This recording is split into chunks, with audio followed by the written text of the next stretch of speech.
Hey everybody, Danny Griffin with another Monday Mojo brought to you by freethinkingtools.com. Well, the internet is so intriguing. It's like the Wild West. So few rules and boundaries. The unimaginable is now real. Anybody with a laptop computer or even a smartphone these days can turn their thoughts and opinions into a video just like this and launch it to the world in an instant. Sounds easy, doesn't it? So why isn't it everybody all over it? Well, what seems easy is a lot harder to engage for the majority because when they see that sizzle, they freeze. Remember when computers and the internet were a scary place for anybody not born into that age? So why was it scary? Because it was new? Did you really need to know how to program code just to turn on the old IBM or the early Macintosh? Certainly not. So why do we freeze, or worse, run in the other direction when we're confronted with something we've never seen?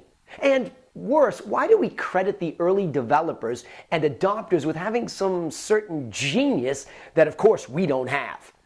After all, what is genius and why not us? If you consider Einstein, who seems to serve as some sort of universal symbol for genius, you also have to consider that it was the same guy that said, make everything as simple as possible, but not simpler. Sounds like simple wisdom, not genius. In fact, when you look into Einstein's work, you'll run into many an anecdote about how he leveraged his imagination to the maximum, including riding alongside a beam of light as he considered his theory of relativity. That sounds fairly simple. Maybe you could do the same without any advanced degrees.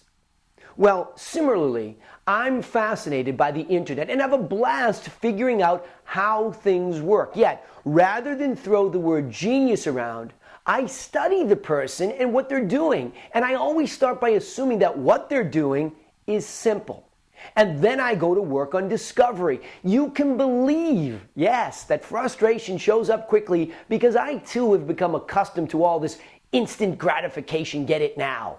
And that's led to many slamming downs of the cover of my Macintosh. However, I've now made it a game worth playing. I use that same internet to study.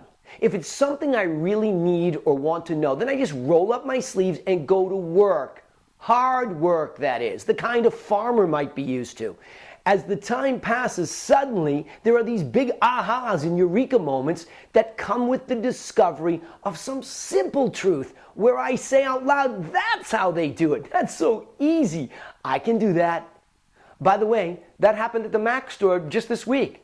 For a $99 membership, I can book unlimited coaching consults to learn amazing programs that have all this sizzle that can change the way I do many things, like online pros and geniuses who wax on poetic about how they've cracked all these codes. Really?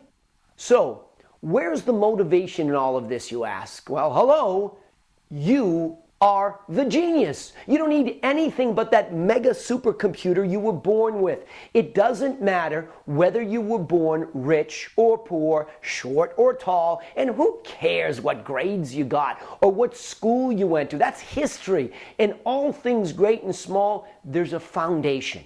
Sure, maybe you have no interest in certain subjects or endeavors, so those things might always seem complicated to you.